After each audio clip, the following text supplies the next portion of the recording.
Okay, um, we just got us through the Mexican-American War, and as we're finishing up the Mexican-American War, we've got a new problem. We've got a whole bunch of land that we don't know what we're going to do with and how we're going to handle it. And so that is the next set of problems. It's going to lead us directly into the Civil War. Okay.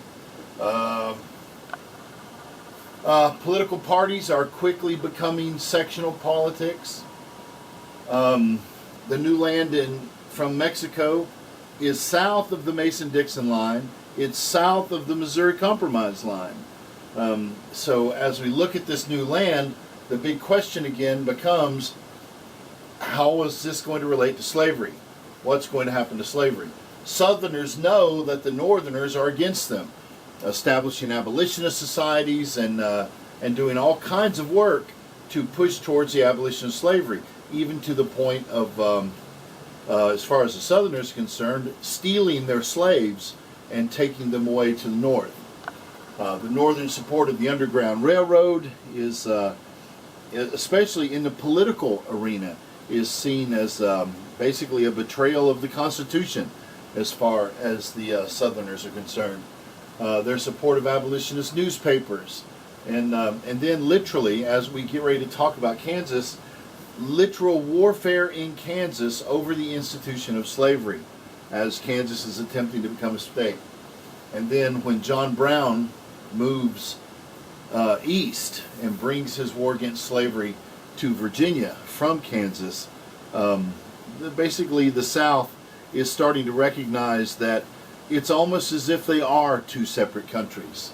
And so they're going to continue to act like they're two separate countries. All of these things are going to erode hopes of a compromise. All right? Now, the Wilmot Proviso is going to be the attempt to come up with a solution to the question of slavery, and then we'll talk about the election of 1848. Okay, now, the new territories mean new problems. The question of slavery with regard to expanding territories is not new. We've had to deal with it over and over and over again. In 1787, the Northwest Ordinance had banned slavery's expansion north of the Ohio River. Again, of course, the way it was worded made it seem like the opposite was true for south of the Ohio River. In 1803, when we first gained the Louisiana Territory, the Congress allowed slavery to stay in the territories where it already existed. So that meant in Louisiana, which had been a French colony and a Spanish colony, there was slavery already in Louisiana. So as Louisiana becomes a state, it becomes a slave state as soon as it comes into the Union. Okay? In 1820, the Missouri Compromise was an attempt to control the spread of the institution of slavery. It prohibits slavery in the vast majority of the new territory of Louisiana, but it allows slavery to remain in the territories where it already exists. This is what we've done up to this point. By 1846, as we start to see the tide of the Mexican-American War turn in our favor, we have the prospect of gaining enormous tracts of land. But the land is below all of these compromise lines. And so much of the discussion over what's going to happen with the institution of slavery is going to take place now in earnest. Okay?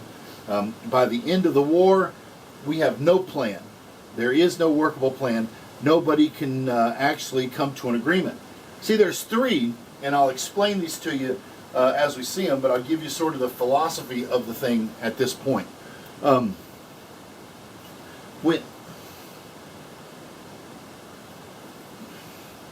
When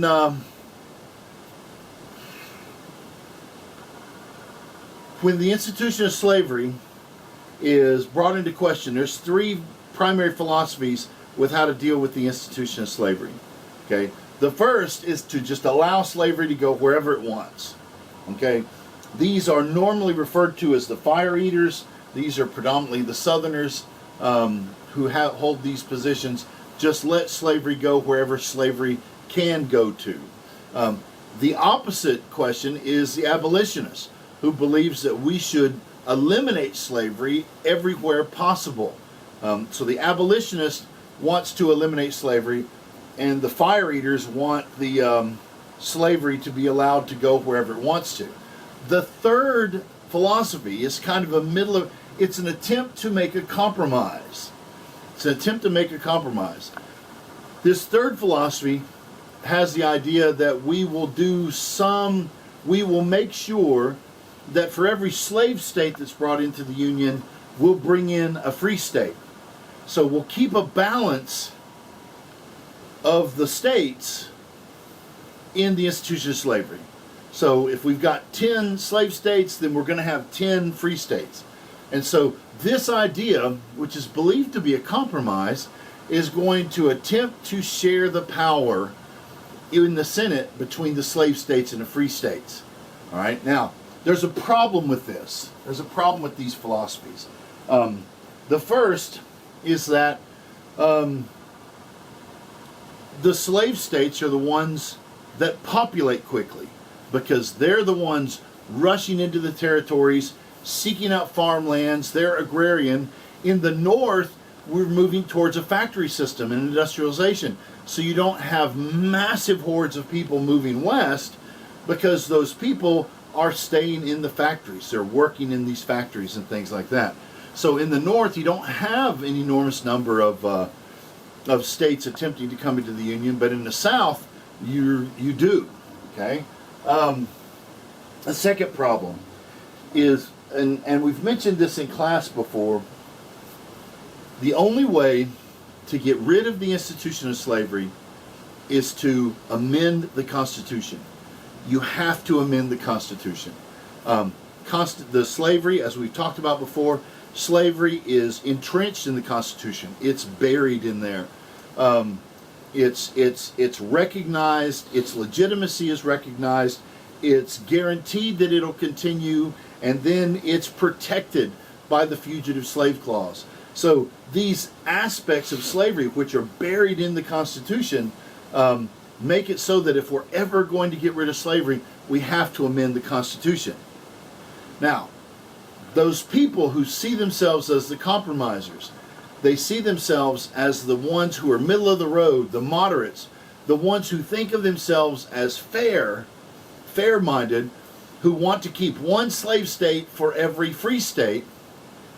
The only thing their compromise does is it guarantees that slavery will always be part of the process, because the only way to amend the Constitution is to get a 2/3 majority in the House and the Senate. And then from there, you have to have 3/4 of the states ratify the amendment. So even if an amendment to the Constitution got through the House and the Senate, which you would have to have many of the Southern representatives in the Senate decide not to like slavery anymore, then it goes to the states. Half of the slave states would have to decide that they weren't going to do slavery anymore in order for the amendment to pass. So the people who are making a sectional balance, the people who think of themselves as fair-minded, keeping a balance between free states and slave states, the only thing they're doing is guaranteeing that slavery will be part of the institution perpetually. Okay?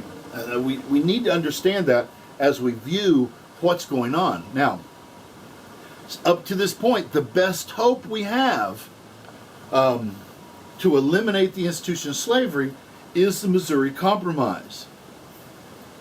As I showed you in that map earlier, while the Missouri Compromise existed, all of that territory was open for free states only. If the North could have filled that region with free states, they could have had a 2/3 majority, and they could have had 3/4 of the states agreeing to eliminate slavery. But again, it was a slow growth in those free state territories. Now, by 1848, the end of the war, we are getting ready to take possession of all this new land, but we don't have a plan. We don't have a plan. So, most people are not concerned at this point with where slavery exists. It's a question of where it might expand to. That's the big problem. Even the Northerners had to agree that the Constitution left the question of slavery up to the states. Repeatedly in those clauses I mentioned earlier, it says, the states determine, the states determine, the states determine. And so even the Northerners have to agree that this question had been left up to the states. In 1846, David Wilmot, a Democrat from Pennsylvania, when the bill comes before the Congress to annex the territories that the Mexican government was going to have to concede to us at the end of the war, Wilmot adds what's referred to as a proviso. He says, yes, we will accept this territory into the United States, provided that these two things take place first. That's what a proviso means. It's a contractual term. So Wilmot from Pennsylvania, Democrat, proposes this, that Congress should bar slavery in the entire new territory. He should bar slavery in the entire new territory, much like the Northwest Ordinance of 1787. Dave Wilmot believes we should not allow any slavery into the new territory. He had said at the floor of the Senate, he said the Mexicans had abolished the institution of slavery back in 1836. God forbid we be the ones to bring the institution back. Now, what Wilmot's not remembering is the fact that the Texans fought the War of Independence over this issue, and they won. So Texas had been a slave country from 1836 up until this point, 1846. Not everyone in the North, as I've said before, cares about the slaves. They don't really care about the slaves. What they care about are the political reasons, the fact that the South has had an economic advantage and a political advantage for decades, and they want to bring that to an end. Now, Wilmot, his bill goes to the House because at this point, the North now has a larger population than the South does. And so it passes in the House of Representatives because of all the free state congressmen. But Calhoun in the Senate stops the passage of this amendment to the Land Assumptions Bill because there's a Southern majority at this point in the Senate. There is no easy answer. So of those three philosophies that I gave you earlier, the first one, which is no more slavery in any of these territories, was the one that Wilmot had proposed. James K. Polk, who happens to be the president at this point, he believes that the Missouri Compromise line should just be stretched all the way to California. And we'll just stretch the Missouri Compromise line all the way to California, and things below the Missouri Compromise line could be open to slavery. Things above the Missouri Compromise line could only be open for free states. Now, that's the middle of the road people. Those are the people who believe in this sort of sectional balance, this idea that we maintain a free state for slave state. It's not going to carry any weight within the Congress either, simply because both sides disagree with this new idea of James K. Polk, both the fire eaters and the abolitionists. Senator Cass, also a supporter of the institution of slavery, said we should allow the Constitution to do what the Constitution does. If the Constitution leaves the question of slavery up to the states, then the states should choose whether, when they become states, whether they're going to be a slave state or whether they're going to be a free state. Lewis Cass says, this is what the Constitution says. We should do this the method of the Constitution. So Lewis Cass believes that slavery should be allowed to expand in every area of this new territory that it can as long as the states approve, as long as the state, when it's created, approves. Okay? Those are our three philosophies. Those are our three philosophies.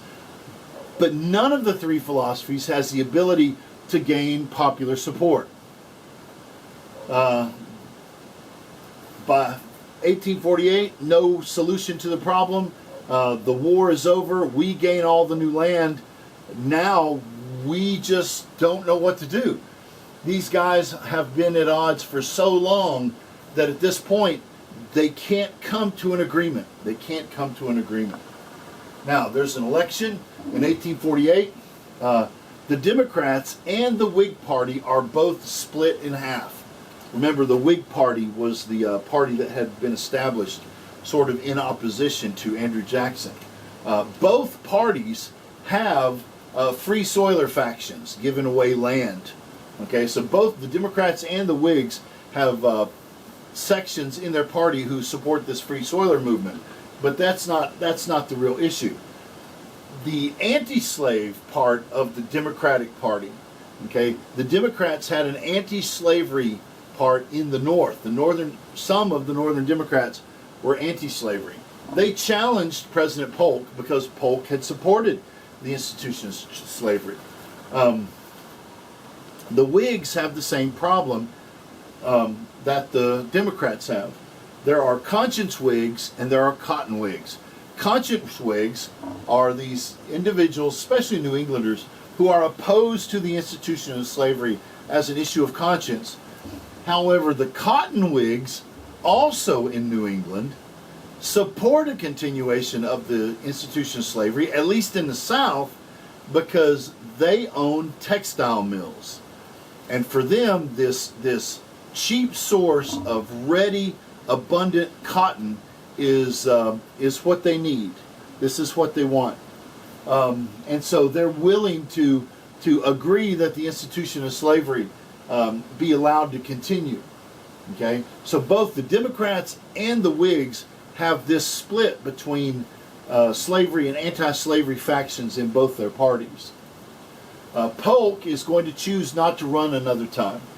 The Democrats will choose Lewis Cass. You'll remember Lewis Cass is the one who believed popular sovereignty. Slavery should be allowed to expand anywhere the people of those states wanted it to. Okay? The Whigs are going to choose Zachary Taylor, the war hero from the Mexican-American War. He was a slave owner from Mississippi. He was a slave owner, but he was a Whig. Okay? When the election comes, and the Free Soilers are going to run Martin Van Buren. When the election comes down, Zachary Taylor handily wins it. But what we have to see here, in this election, both of the candidates, the Democrat and the Whigs, both of these candidates were slavery supporters. Lewis Cass and Zachary Taylor both believed in an expansion of the institution of slavery. So, as we move forward, when Taylor takes office, he surprises everybody, especially his son-in-law, who is a young congressman from Mississippi named Jefferson Davis. You may recognize the name Jefferson Davis. Jefferson Davis will eventually become the first president of the Confederacy. He'll also be the last president of the Confederacy, but he is the first. When Taylor takes office, Taylor pushes for these territories to immediately petition for statehood. Okay? He encourages California to petition to become a state now as a free state, and then admit New Mexico the year later as a slave state. See, Taylor gets in office and he wants to force the issue of sectional balance. He, again, sees himself as a moderate with regard to this. He sees himself as being fair. Slave state comes in, free state comes in. Again, though, any attempt to balance the slavery issue is going to do nothing but guarantee that slavery will always be in existence. Okay? So, at this point, we get Henry Clay to come back to the Senate. We get Henry Clay to come to the Senate. Henry Clay will be elected. Everybody wants Henry Clay there because Henry Clay is known as the great compromiser. He's the deal maker. He's the one who can negotiate on both sides. He's now 72. He's getting a little old. Of course, I don't see how I can say that, since everybody who's running for president at the end of this last election have been more than 72 years old. So I guess technically he's not that old. Clay comes in with a handful of resolutions, attempts to negotiate, attempts to bring some kind of closure to this issue and to find a compromise that both can work in. I don't know if any of you have ever watched the show on one of those history channels, I think it is, called American Pickers. They come upon these people who are basically antique hoarders. They've hoarded these antiques. They've got them locked up in these buildings. And they say when they get to the house, they say, our first goal is to make one purchase, to find one thing, a small thing, that the guy's willing to get rid of, he's willing to give up, and when he does, that opens the door. That opens the door. Now he'll be willing to trade, sell larger things. Once he sells one single thing and he feels like he came out on top, it'll give him that chance. Now, what Clay does is he comes with this set of resolutions. Like, for example, two of the questions that have bothered these politicians for years. The first problem was the fact that in Washington, D.C., there are slave markets. You can go to the slave market in Washington, D.C. and buy a slave. This is offensive to the northern politicians who don't believe there should be slave markets in Washington, D.C., even though Washington, D.C. is surrounded by slave states. And so they've always pushed for Washington, D.C. to be free of those slave markets. They want the slave markets closed. However, the Southerners have been really opposed to that idea, because when they come to Washington, they bring their cooks and they bring their valets and they bring their butlers. They bring the people who drive their carriages and things like that. And they want guarantees that the institution of slavery will still exist in Washington, D.C. while they're there serving in the Congress. So what Clay does is he creates this compromise, a little compromise at first, to try to get both sides to give a little so that they can start this compromise process. So what happens is Clay presents the idea of abolishing the slave markets in Washington, D.C. The Southerners are just aghast. They are opposed to it. They refuse to compromise. Then he tries the other way, to guarantee the institution of slavery in Washington, D.C., and the northern politicians, the abolitionists, are just aghast and they refuse to compromise.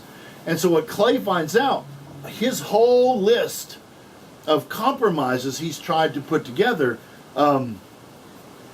he can't get agreement on it. He can't get them to pass. And so what has to happen, and it takes almost 2 years for them to come to grips with these ideas. What they have to wind up doing is sticking all of those compromises together into one massive bill referred to as an omnibus bill. An omnibus bill, okay? Which each side has things within the bill that they want, and the only way they can get those things that they want is they have to vote yes on the whole bill. That's one of the tricks that politicians use to get these things pushed through. So what happens is this bill becomes known as the Compromise of 1850. The Compromise of 1850. Again, Henry Clay, instrumental in creation of this compromise. This is going to be basically the answer to how we're going to deal with the new territory. The problem is, it will not last very long.